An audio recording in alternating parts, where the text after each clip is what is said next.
Après le bloc d'information, nous passons tout de suite au tour d'horizon de la presse écrite de ce matin. Nous démarrons par nos confrères de Réumi Quotidien qui reviennent avec nous ce matin sur cette fameuse loi d'interprétation de l'amnistie. Le chef de l'État en compagnie du Premier ministre Ousmane Sonko. En première page de nos confrères, c'est l'opposition aujourd'hui qui tape du poing sur la table et fait un bloc, bien sûr.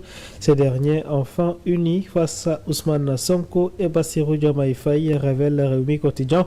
Dans les colonnes de nos confrères, on nous signale que 23 députés ont saisi le Conseil constitutionnel et ils ont transformé le Parlement en une agence de com du gouvernement, ont-ils fait savoir, s'adressant aussi au chef de l'État et au Premier ministre Ousmane Sonko. Même son de cloche à la face du peuple quotidien, c'est l'Assemblée nationale qui fait la une avec un boycott parlementaire contre le Premier ministre Ousmane Sonko qui devait se présenter aujourd'hui même face à ses députés.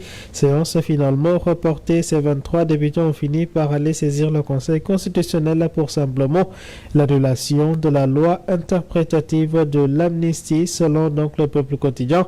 El Malik Ndiaye manque de retenue et ne respecte pas son rôle institutionnel. Voici la conviction de ces députés de l'opposition. La Tribune quotidien justement fait un large focus sur leur conférence de presse hier qui concernait ainsi le passage du PM à l'Assemblée nationale finalement reporté.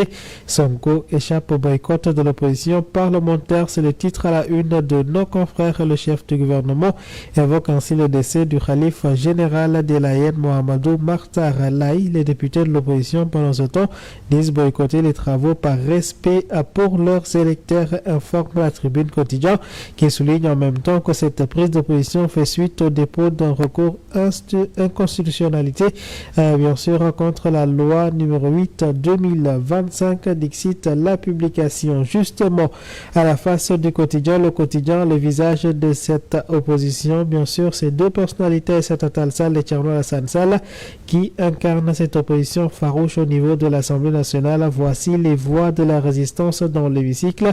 Le sale couple de l'Assemblée nationale. Le point actu quotidien de son côté reviendra également sur ce point de presse de l'opposition parlementaire et député qui dénonce l'intrusion de Sonko dans le Parlement.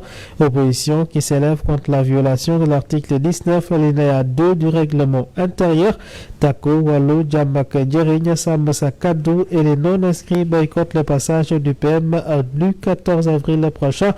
Malik Ndiaye s'aligne sur le report décidé par Ousmane Sonko selon le point actu quotidien qui évoque également l'intégration de Macky Sall au conseil de Mo Ibrahim. Mimi Touré avait cru à un poisson d'avril. Macky Sall dans une fondation de bonne gouvernance, s'interrogeait-elle. Mimi Touré n'en revient pas, dixit le point actu. Une nomination dans un contexte de dette cachée de 4 000 milliards et de nombreux scandales à milliards comme le Covid, s'arrache Aminata Touré. Vox Populi quotidien maintenant d'évoquer le rapport de la Cour des comptes. Le premier président Mamadou Faye qui annonce des poursuites informe le journal, aussi bien pour les poursuites pénales que pour les poursuites financières. Les dossiers sont déjà envoyés au bec rouge, s'il vous plaît. Le judiciaire ainsi va mener ses enquêtes selon les procédures et son timing, informe-t-il. Au niveau de la Chambre de discipline financière aussi, nous allons mener nos instructions et réserver une certaine suite au dossier. Talk-t-il toujours. S'il y a une polémique, nous sommes tout à fait toujours ouverts. Ce n'est pas mal vu de notre part. Il nous revient de plus et mieux à communiquer, s'exclame-t-il dans les colonnes de Vox Populi quotidien. À présent, l'observateur a de faire un retour sur le décès du khalife Serigne Makhtar Thiaw dans la nuit du mardi au mercredi 9 avril 2025. Pour l'observateur, c'est le phare de Yoff qui s'est éteint. Autorité étatique, figure politique de tous bords, mais aussi guides religieux, musulmans et chrétiens ont salué la mémoire d'un homme de paix, de sagesse et d'équilibre. Serigne Lamine Laye succède à son frère dans la lumière de Seydina Limamou Laye, informe le journal. Source A quotidien sur la question parle d'un artisan de la paix qui est parti à jamais. Bassirou Diomaye Faye, président de la République, lui, via un poste, a parlé d'un guide spirituel éclairé qui a été un artisan de la paix, de l'unité et de nobles valeurs enseigné par Seydina Limamoulaye, inspirant par son exemplarité et à sa sagesse. Pour le Premier ministre Ousmane Sonko, il s'agit de Serigne Mohamedou Makhtar Thiaoulaye qui a marqué son époque par son attachement indéfectible aux valeurs de paix, de dialogue et d'unité. Direct News quotidien à présent, d'effectuer un petit retour sur Ndeye Khady Ndiaye, une grosse épine dans la marche du projet, nous signale-t-on. Condamné à 2 ans de prison ferme pour incitation à la débauche, Ndeye Khady Ndiaye a choisi de refaire surface avec fracas. Celle qui s'était faite discrète ces derniers mois revient dans le débat public avec des propos aussi provocateurs que déroutants. Le Sénégal m'appartient, avait-elle dit, bien sûr, avant d'affirmer qu'elle peut solliciter le chef de l'État à tout moment et obtenir satisfaction, accusant les nouvelles autorités d'ingratitude, affirmant qu'elles ne lui ont pas dit merci malgré les sacrifices qu'elle dit avoir consentis. Aujourd'hui, Direct News nous signale que Ndeye Khady Ndiaye ravive les braises en annonçant avoir fait appel de sa condamnation, menaçant ainsi de remettre sur le devant de la scène une affaire que beaucoup espéraient voir définitivement classée.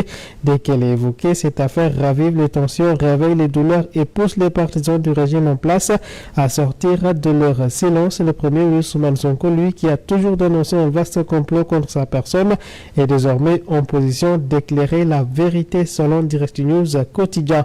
Libération à présent de nous mener à parler du cambriolage au trésor. Bien sûr, 2 suspects formellement identifiés ont été mis en cause, arrêtés hier par l'enquête, entre dans une phase décisive selon le journal. Msal a reconnu les faits avant de balancer son receleur, un certain Malaw, qui est aujourd'hui activement recherché. L'affaire de la vidéo de l'enfant violemment a fouetté également au Saint-Louis. Libération en parle avec les premiers éléments de l'enquête aujourd'hui. Frappé longuement avec un câble, M. Diakhaté, âgé de 15 ans, originaire de Thiès, est envoyé à Saint-Louis chez son oncle pour étudier. Présente de graves lacérations au dos et il a été recueilli par l'AEMO. Un de ses oncles, Abdoulaye Diakhaté, âgé de 35 ans, qui le fouettait, Aronawad, 24 ans, et Leitindiaï, 23 ans, qui le maîtrisait, cueilli par la police qui poursuit son enquête. Ces mises en cause visées pour maltraitance et sévices corporels sur un enfant mineur. Dans l'actualité sportive à présent, c'est la Coupe d'Afrique des Nations des moins de 17 ans qui fait parler aujourd'hui à la face du record quotidien. L'entraîneur Papi Ibrahima Faye, ce coach des Lionceaux, qui a faim et qui veut gagner quelque chose. Le journal évoque également la Ligue des Champions avec les succès du Paris Saint-Germain hier au Parc face à Aston Villa 3-1 et l'FC Barcelone qui s'est baladé face au Borussia Dortmund 4-0.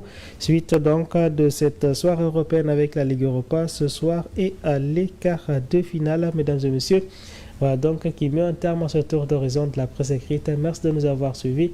Mais restez bien sûr avec nous puisque Kadior Sissé me succédera pour ce qui est de l'actualité sur le web.